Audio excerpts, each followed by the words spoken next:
Hi and welcome to the statistics and probability for data science and machine learning. इस session पे हम T test के दो types को डिस्कस करेंगे, जिसके हवाले से हमने प्रीवियस सेशन पे जाना था, जहाँ पर हमने टी टेस्ट, इसकी डिस्ट्रीब्यूशन किस तरह से होती है और किन किन तरीके से बेस्ड ऑन द टाइप्स हम इस्तेमाल करते हैं, वो सारी चीज़ें हम जान चुके हैं। तो इस सेशन पे हम जानेंगे कि significance of the mean by using a random sample, first one, and the second to test the difference between the means of the two samples based on the independent samples. इन दोनों के हम hypothesis testing में problem solve करेंगे और meaningful example के साथ ऐसे करेंगे तो अच्छी तरीके से बात भी हमें समझ में आएगी। लिहाजा वीडियो फर्दर स्टार्ट करने से पहले बताते चलूँ कि प्रीवियसली जितनी वीडियो बड़ी इंपॉर्टेंट है जो मेरे यूट्यूब चैनल पर मौजूद है, आप फाद हुसैन CS से सर्च करने के बाद मेरे यूट्यूब चैनल पर आएंगे। इस पर क्लिक करने के बाद आप इसके प्लेलिस्ट पर जाओगे, जहाँ डिफरेंट डिसिप्लिन की वीडियोज़ मौजूद हैं। विद ईज़ आप इन तमाम को वॉच कर सकते हैं। इसके अलावा इन वीडियोज़ में इस्तेमाल होने वाले content related material which mean presentation, slide code, ये तमाम चीज़ें फ्रीली अवेलेबल है मेरे blog Fahd Hussain CS blogspot.com पर, जहाँ पर आने के बाद इन तमाम चीज़ों को फ्रीली डाउनलोड करके यूज़ किया जा सकता है।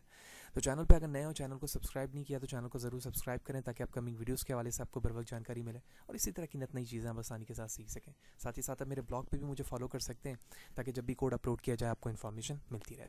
तो as we have discuss at the starting के प्रीवियस सेशन पर हम जान चुके हैं कि टी टेस्ट क्या है और उसकी visualisation in the form of the pattern किस तरह से होती है, और हमने डिफरेंस भी देखा नॉर्मल डिस्ट्रीब्यूशन और टी डिस्ट्रीब्यूशन की या टी टेस्ट पे किस तरह से वो डिस्ट्रीब्यूट होता है और बेसिक डिफरेंस क्या है।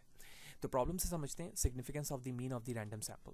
तो हमारे पास फर्स्ट प्रॉब्लम है जिसमें हम देख रहे हैं कि we have a potato yield from 12 different farm, यानी हमारे पास पोटैटो की कुछ पैदावार है और उसके 12 डिफरेंट फार्म्स की वैल्यूज़ हैं। तो 12 यहाँ पर एक पहला काउंट हमें मिला। So we know that the standard potato yield for the given variety is 20 mu, यानी जो पॉपुलेशन की मीन वैल्यूज़ है वो हमें 20 बताई गई है फ्रॉम द 12 डिफरेंट फार्म्स। जो 12 क्वांटिटीज़ थी हमारे, उनकी इंडिविजुअल वैल्यूज़ यहाँ पर लिखी हुई है, जो कि एक्स फॉर्म पे यहाँ पर है। तो लिहाजा जब ये एक्स के कलेक्शन 12 मौजूद है, तो मैं इसे यूज़ करते हुए हम अपने इस एक्स को मीन के फॉर्म पर मैं मालूम कर लूँगा, यानी इस तमाम कलेक्शन का मीन मालूम कर लूँगा। तो हमें करना क्या है, test if the potatoes yield from these farm is significantly better than the standard yield, यानी जो हमारे पास म्यू की वैल्यू 20 है, टेस्ट के बिहाफ पर हमें बताना है कि क्या वो इससे ज़्यादा है या फिर नहीं।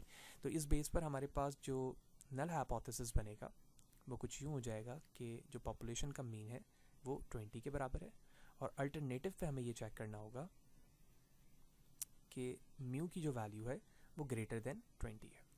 तो इस बेस पर हमारे पास हाइपोथेसिस रेडी है। सबसे पहले हमें मीन कैलकुलेट करना होगा based on the values of the x.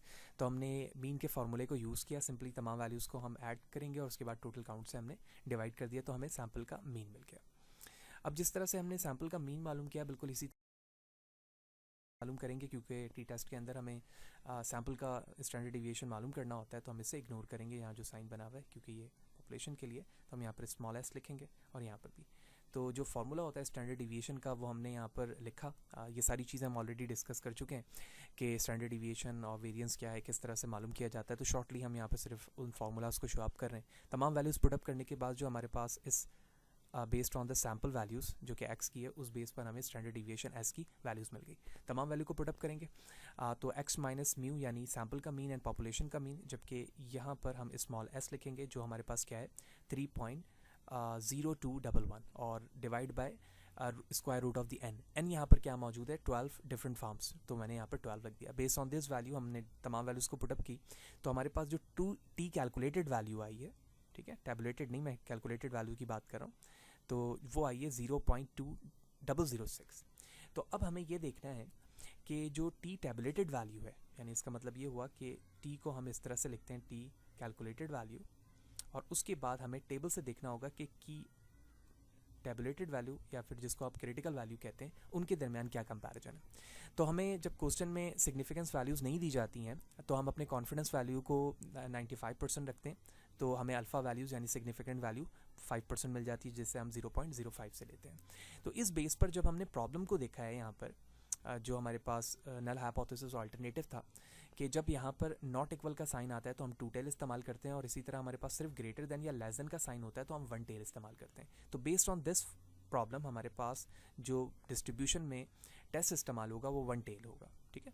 तो 1 टेल टेस्ट को देखने के लिए यहाँ जो वैल्यूज़ लिखी हुई है based on the significance value 0.05 and the D of values यानी डिग्री ऑफ द फ्रीडम वो 11 है। कैसे? क्योंकि हम एन वैल्यूज़ जो है 12 है, तो हम इसमें क्या करेंगे, 12 में से 1 माइनस करेंगे तो इसकी वैल्यूज़ क्या बन जाएगी 11। तो ये डिग्री ऑफ फ्रीडम है। तो इस बेस पर जब आप डिग्री ऑफ फ्रीडम चेक कर रहे होते हैं तो इस तरह से लिखते हैं कि आपके पास टी की जो वैल्यूज़ है उसमें आप लिखेंगे 0.05 या इसकी जगह आप 0.95 भी लिख सकते हैं। तो बहुत वही डिफरेंस बेस करेगा कि कॉन्फिडेंस लेवल इतना है तो सिग्निफिकेंस वैल्यूज़ 0.05 हो जाएगी, और अगर मैं 0.95 यहाँ लिख रहा हूँ तो वो अल्टरनेटिव वे पे होगा। और उसके बाद कॉमा से हम यहाँ पे लिखते हैं डिग्री ऑफ फ्रीडम जो कि 11 है। अब इन वैल्यूज़ को हमें देखना होगा कि टेबल पर ये वैल्यूज़ क्या है, तो लिहाजा मैंने टेबल ऑलरेडी ओपन कर रखा है, तो हम इस टेबल को यहाँ से ओपन कर लेते हैं। तो ये टेबल है, इसे किस तरह से रीड करते हैं समझते हैं। मैं जूम करता हूँ। सबसे पहले टॉप पर अगर जाएं तो टी टेबल है हमारे पास, और क्यूमुलेटिव प्रोबेबिलिटी के नीचे लिखा हुआ 1 टेल एंड 2 टेल। तो 2 टेल जब हम इस्तेमाल कर रहे होंगे तो नीचे वाले कॉलम को देखेंगे, और 1 टेल पे हम टॉप की तरफ जाएंगे। तो इस टॉप पर हमें अगर आगे की तरफ आएँ तो यहाँ लिखा हुआ है T.95 which mean 95 confidence level. तो 95 पे नीचे अगर आप देखें तो नीचे 1 टेल पे लिखा आ रहा है 0.05, यानी इसका मतलब है कि सिग्निफिकेंस वैल्यू 0.05 है। दोनों चीज़ें मैच हो गई। अब हमें डिग्री ऑफ फ्रीडम देखना है। तो डिग्री ऑफ फ्रीडम 11 वैल्यूज़ थी तो वो हमने यहाँ से देख लिया। तो इस तरह से हम रॉ वाइज जाएंगे यू और कॉलम वाइज यू। तो यहाँ पर जो हमें वैल्यू मिली है वो मिली है 1.796। ठीक है, तो 1.796 से हमें कंपेयर करना होगा। तो लिहाजा मैं जूम आउट करता हूँ और हम यहाँ पर 1.796 लिखेंगे। तो ये हो गया 1.796। कंपैरिजन किया जाएगा तो जो कैलकुलेटेड वैल्यूज़ है हमारे पास वो है 0.2006, जबकि टैबुलेटेड वैल्यूज़ जो हमने अभी देखी वो है 1.796। तो जो हमारे पास कैलकुलेटेड वैल्यू है वो लेस देन है। तो बेस्ड ऑन दिस लॉजिक जब हमारे पास वैल्यू लेस देन आ रही होती है टैबुलेटेड वैल्यू से, तो हम अपने नल हाइपोथेसिस को क्या करते हैं, एक्सेप्ट कर लेते हैं। तो मैं यहाँ पे लिख देता हूँ H0 is accepted and that is. तो हमने सबसे पहले ये देखा कि हमने जो प्रॉब्लम हमारे पास मौजूद थी टी टेस्ट की, इस पे हमारे पास n की जो वैल्यूज़ थी यानी सैम्पल था वो 30 से कम था। सिग्निफिकेंस ऑफ द टेस्ट ले रहे थे हम सिंपल 1 सैम्पल पे, और इस बेस पे हमने प्रॉब्लम को अंडरस्टैंड किया, लॉजिकली हाइपोथेसिस बनाए, टेल टेस्ट चेक किया, और उस बिहाफ पर हम टेस्ट करने के बाद अपने लास्ट कंक्लूजन पे पहुंचे कि हम H0 को रिजेक्ट कर पाएंगे या एक्सेप्ट कर पाएंगे, जैसे अभी हमने देखा कि हम यहाँ पर उसे एक्सेप्ट कर रहे हैं। नेक्स्ट क्वेश्चन देखते हैं। नेक्स्ट है, a professor want to know if her introductory statistics class has a good grasp of basic math. 6 students are chosen at random from class and give a math proficiency test. कितने student हमने लिए? 6. So the professor want to class to be able to score above 70. की जो willing है वो ये है कि क्लास स्कोर करे above 70 on the test. The 6 student get scores this. जो 6 स्टूडेंट उन्होंने लिया था उनके ये स्कोर है, जबकि जो इस प्रोफेसर की डिज़ायर थी कि वो तमाम जो स्टूडेंट हैं वो 70 से अबव लें। तो can a professor have 90% confidence that the mean score of the class on the test would be above 70%, यानी 70% वो अबव लेंगे, और इस हवाले से जो प्रोफेसर कॉन्फिडेंस लेवल है वो 90% है। तो ये चीज़ अंडरस्टूड हो गई कि जब हमें कॉन्फिडेंस लेवल का पता चल गया कि हमें 90% मिल रहा है, तो इस बेस पे सिग्निफिकेंस वैल्यूज़ जो आएंगी हमारी वो हमें अंडरस्टूड हो गया कि वो हमें क्या मिल गया 10%, जिसको मैं 0.10 भी लिख सकता हूँ। सारी चीज़ें मिल गई। तो नल हाइपोथेसिस हमने देखा कि म्यू की वैल्यू 70 होगी, जबकि जो अल्टरनेटिव है वो ग्रेटर देन 70 होगी, जैसे अभी हमने क्वेश्चन पे भी देख लिया। दोनों चीज़ें सेट हो गई।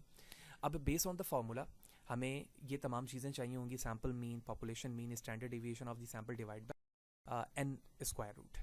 तो n की वैल्यूज़ यहाँ पर जो है वो 6 है, क्योंकि टोटल काउंट क्या है 6 है। तो इस बेस पर मैं यहाँ डायरेक्टली कह सकता हूँ कि जो डिग्री ऑफ फ्रीडम आएगा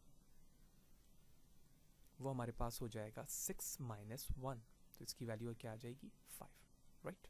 ठीक है, तो जो 6 स्टूडेंट थे उन तमाम की वैल्यूज़ का समअप किया, मीन निकाला, मीन वैल्यूज़ आ गई हमारे पास 79.17। स्टैंडर्ड डिविएशन सेम लॉजिक जो अभी हमने प्रीवियस स्टेप पे देखा है, एस की वैल्यू वो मैंने डायरेक्टली यहाँ पर लिख दी है। जो निकालने का तरीका होता है वो सारी चीज़ें हम ऑलरेडी कवर अप कर चुके हैं। Standard deviation based on this sample हमने मालूम किया, उसकी वैल्यू आ गई 13.17। ठीक है, सारी वैल्यूज़ मिल गई हैं। टी वैल्यू को कैलकुलेट करने के लिए हमने सैम्पल का मीन 79.17 लिखा। 70 जो हमारे पास अबव 70 टेस्ट है वो पॉपुलेशन मीन है।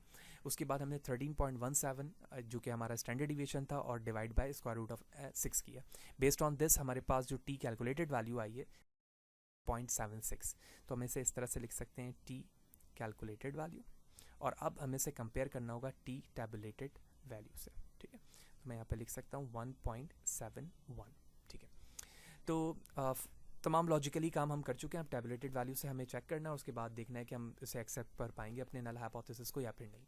तो चेक करने का क्या तरीका होगा, जैसे अपनी प्रीवियस स्टेप पे भी देखा कि हम टेस्ट करने के लिखते हैं t, उसके बाद आप यहाँ पर सिग्निफिकेंस वैल्यू या कॉन्फिडेंस लेवल दोनों लिख सकते हैं। तो मैं यहाँ लिख देता हूँ 0.90, 5, ठीक है।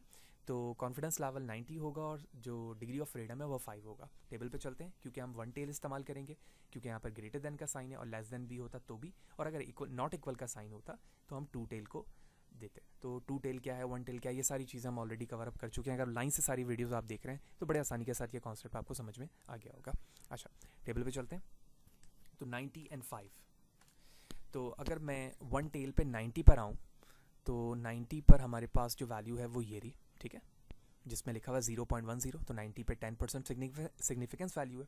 अब इसके नीचे आते हुए हमें 5 पे देखना है, तो ये रहा 5, तो इसके बिल्कुल पैरेलल यूँ आऊँगा और यहाँ पर तो ये वैल्यूज़ मुझे मिल रही है 1.476, 1.476। तो हम यहाँ पर आते हैं 1.476, तो अगर आप इसे देखें तो हमारे पास 1.71 वैल्यूज़ जो है वो ग्रेटर है, ठीक है। तो इस बेस पर मैं अपने H नॉट को क्या कर दूंगा, इस रिजेक्टेड,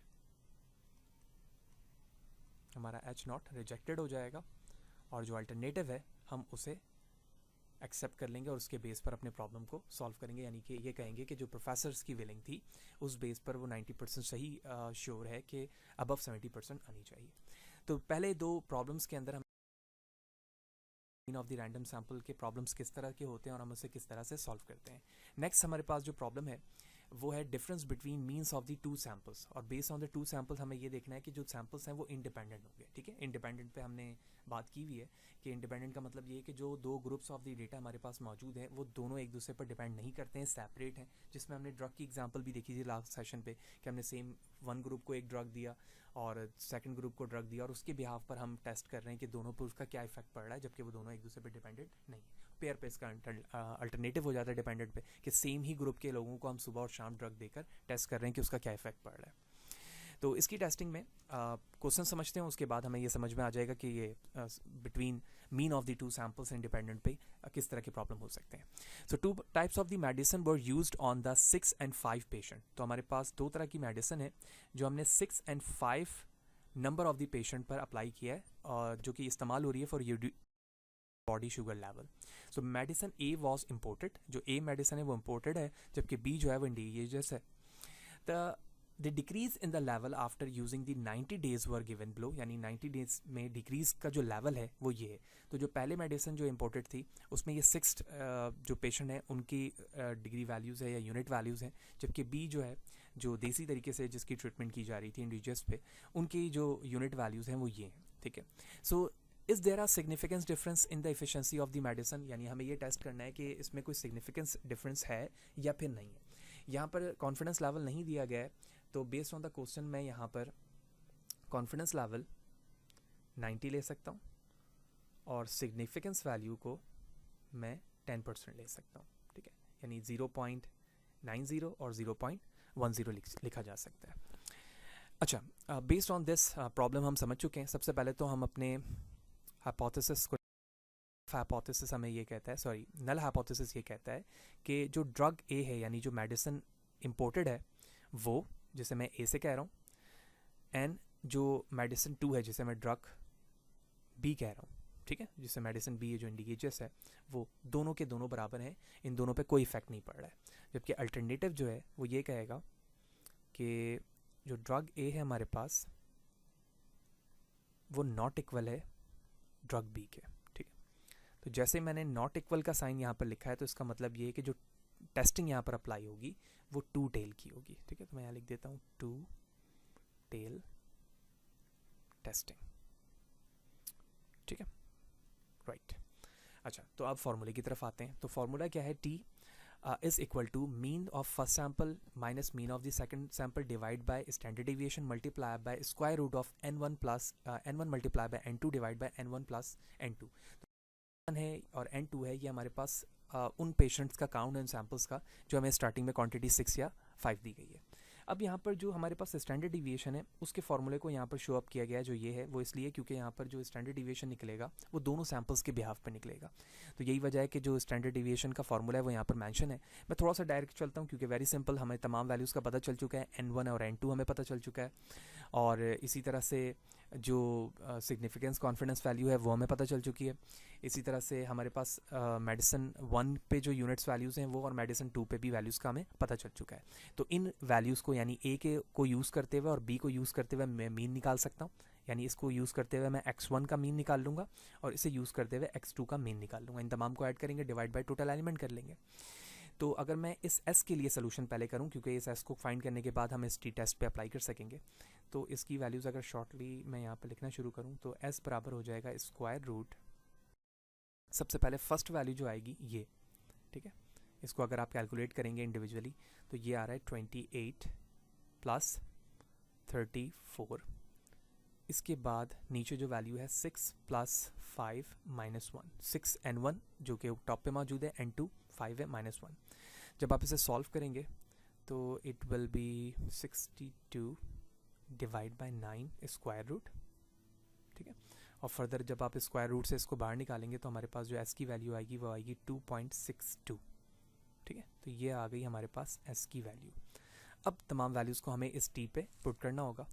तो डायरेक्टली अगर मैं t पर टेस्ट अप्लाई करना शुरू करूं तो मीन 1 की जो वैल्यूज़ थी हमारे पास तो वो है 11 माइनस 10, ठीक है। ये किस तरह से आ रही है, इन तमाम वैल्यूज़ को ऐड करने के बाद इसे डिवाइड किया जाएगा s से, s की वैल्यू हम निकाल चुके हैं 2.62 multiply by square root multiply by N2। तो N1 क्या है हमारे पास 6 multiply by 5 divide by both sum, तो 5 प्लस 6, राइट।